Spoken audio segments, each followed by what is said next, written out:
Benevento è comunemente nota come la città delle streghe, o più propriamente la città delle ianare. Le ianare erano delle fattucchiere, delle streghe, delle meggere, una delle tante streghe che popolavano i racconti, le leggende popolari della tradizione agreste e contadina dell'area del Beneventano. La leggenda della Ianara nasce in epoca longobarda, quando queste effettuavano un rito pagano tutti intorno a un albero di noce che era nei pressi del fiume Sebeto. San Barbato, che divenne vescovo di Benevento e poi successivamente protettore di Benevento, fece abbattere questo noce malefico e convertì i Longobardi al cattolicesimo, e nel 600 fece costruire al posto appunto del noce abbattuto un tempio che era dedicato a Santa Maria in Voto.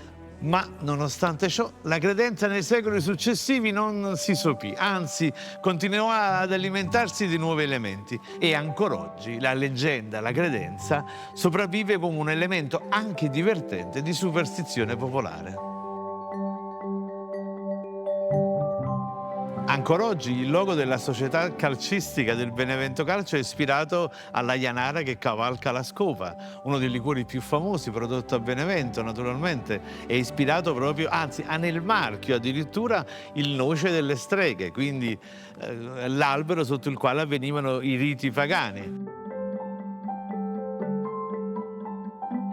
Ma Benevento è anche la città di Giuseppe Moscati, il medico santo, il medico che nel suo studio aveva un cesto che diceva «chi può lasci, chi non può prenda».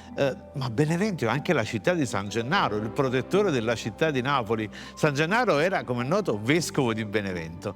Secondo alcune tesi è anche nato a Benevento. Dalle parti dell'Arco di Traiano c'è un edificio che per tradizione è la casa nativa di San Gennaro. E forse questo lo ricorderete perché nel 2017 il Benevento Calcio fu promosso in Serie A.